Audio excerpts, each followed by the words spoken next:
For a man that needs no introduction, this guy is one of the kindest, most resilient, and hardworking people that I ever had the fortune to know. Without further ado, back to the bay. Rest in peace, introducing to you and the world, all I do is talk, yay. Mathew Oteyka. Going, back to the bay. Rest in peace, man, Drake. I'm a screen nigga, all I do is talk, yay. Want me in your city, niggas know they gon' pay. I ain't looking for a free throw, looking for a free throw. Cuban link chain on my neck, weight a kilo. Nigga just violated, piss 30 to his PO. On a real nigga scale, 1 to 10, you a 0.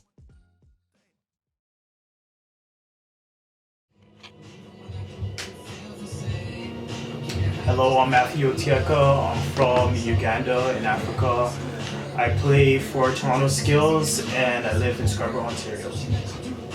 Right now, I play with Toronto Skillz Academy, and hopefully we're moving up to League 1, which is semi-professional for next year.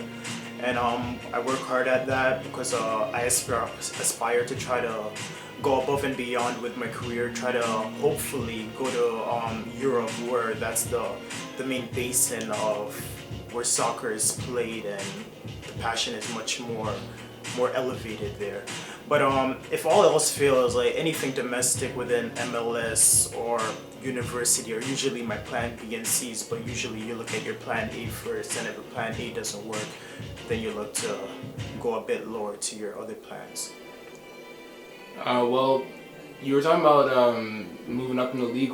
There's TFC in that league too, right? TFC 2, and it's like a semi-pro league? Yeah, one of the TFC teams, but of course, you don't only look at TFC. All the teams there, are going to be tough. They're going to give you some good competition. So you have to prepare yourself mentally, physically. You have to know that you're going to be up against good players. These are going to be much more elite players than the ones we face from our other divisions and other leagues.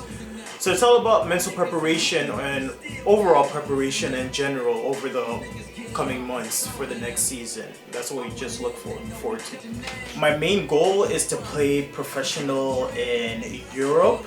I can't give you a specific league because just to be in Europe is a great achievement that not too many people can achieve.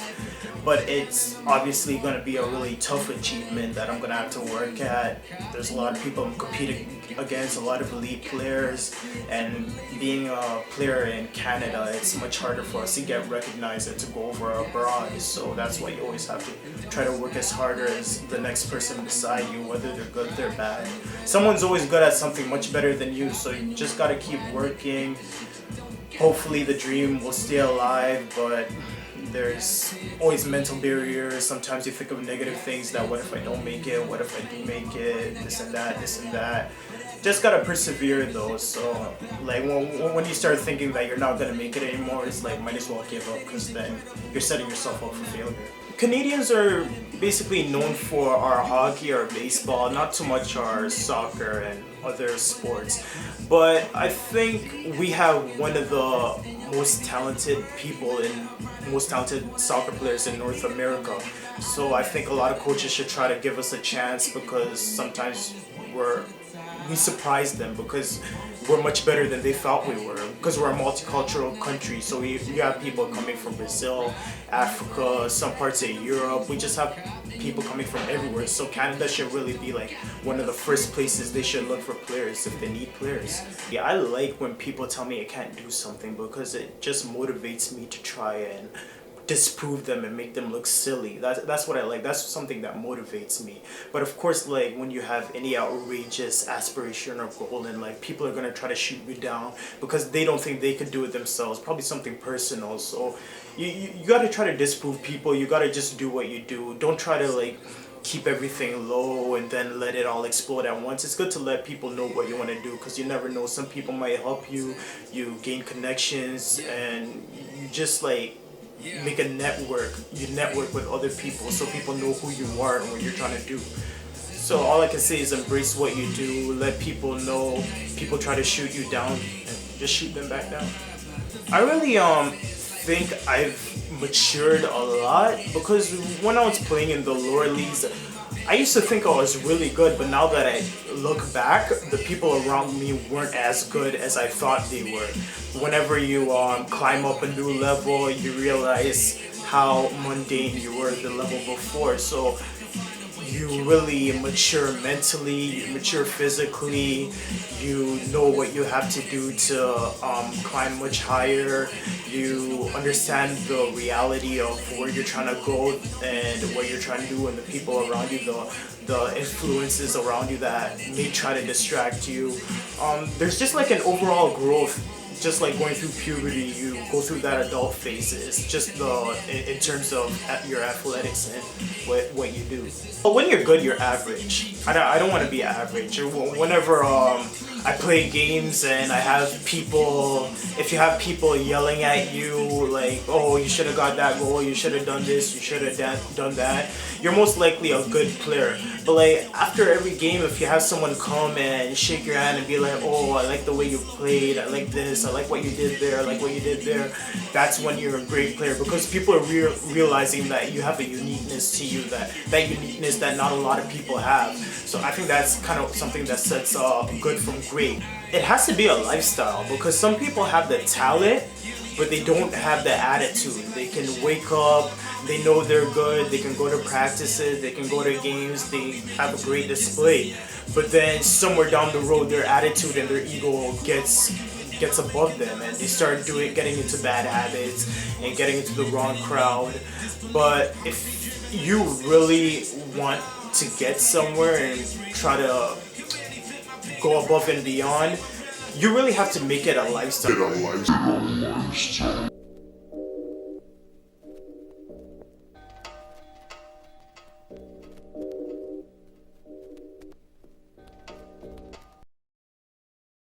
Well, high school, my confidence was just through the roof. I was doing ridiculous things because you weren't really trying to win, trying to achieve the same things you achieve with your regular team. My regular team were much more serious, and I know there's a lot of competition around me.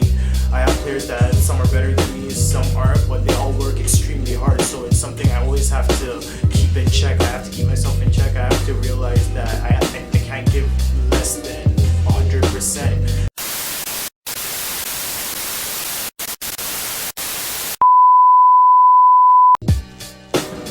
So how long did you coach Mathew, and what sport did you coach him for? I coached him as a soccer player. He played for junior soccer team, senior soccer team for 4 years.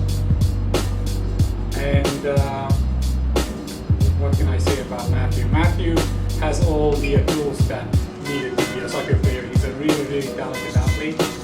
He's great with the ball. He's great with the actual game plans and everything, execution and stuff like that. And he's an excellent leader. He's always wanted to be a winner, and I think he eventually will be a winner in life. And if he plays soccer, he'll be a winner in soccer as well.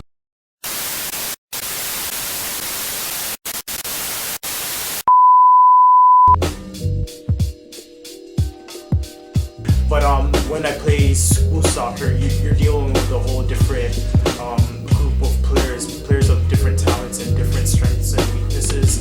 So when you have too much of a gap, too much of a separation in terms of skill and understanding of intelligence of the game, it kind of confuses your mind. So it's like at the end of it, you just kind of relax. Everything just relaxes and you just do whatever. And with high school, we didn't really have a good team, but so there wasn't too much to try. There was nothing to lose in general. That's why the confidence was through the roof. There's absolutely nothing to lose. We weren't the strongest team, but we weren't the weakest. But there was nothing to lose, so you can go play, you can go have fun, and it was still a good experience.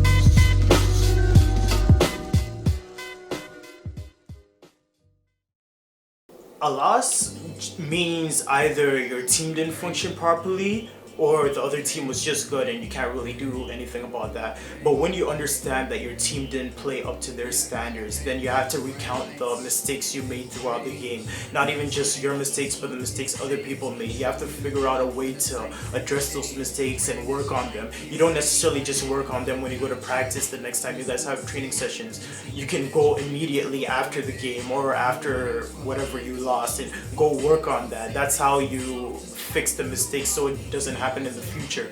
And I also think it's repetition. You can't think that after one game I'm gonna go practice right after and it's gonna be okay. It's not. You're gonna have to consistently do it day to day. Like I've had a couple games where I lose the ball and that wasn't good because some players are stronger than you, and of course in soccer you have players of different shapes and sizes. So you gotta, what I did was I went to the gym, I worked hard, I woke up early every day to go to the gym, build my physique up, watch different matches and watch how other players shield the ball, what they do to make sure nobody gets the ball, protecting the ball with your life. I think that's just how it is when you treat the sport you play like a child you have to care for, like a pet you have to care for. You really care about it so you don't miss any minute detail. You really try to take care of every single detail. So if you were to not have soccer in your life, if there was no way you could play, if you just didn't really pick up the sport you weren't good, what do you think you'd be doing right now without soccer? I absolutely don't know. I really don't know. That's like how much soccer influenced my life. I really don't know anything else I would do in my life. Just like an artist, if an artist isn't able to paint, they don't have the tools necessary to them, they don't have the backing necessary to them, they can't continue their dream. Like, I really don't know what I would do if I didn't have soccer. I could try to stick as close to the sport, but just the pain of not being able to partake in the sport that you love, the thing that you love, is something that you really don't want to have to think about. So for now, I don't think about stuff like that. I just try to keep it positive and think of what could be rather than what could not be.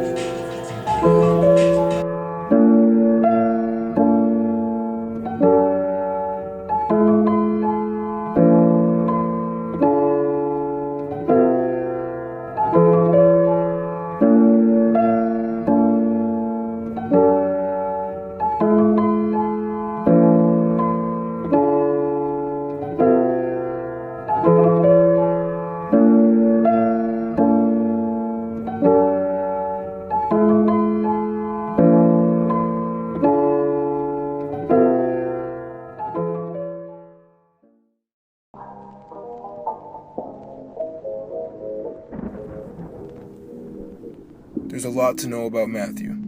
He's disciplined, eager, and passionate about soccer. The guy lives and breathes it. He can be serious in the field and a jokester after the whistle. But no matter what happens to him over the course of his football journey, never count him out. He will always get up and come back stronger. There's no stopping a man on a mission, and this man has a vision.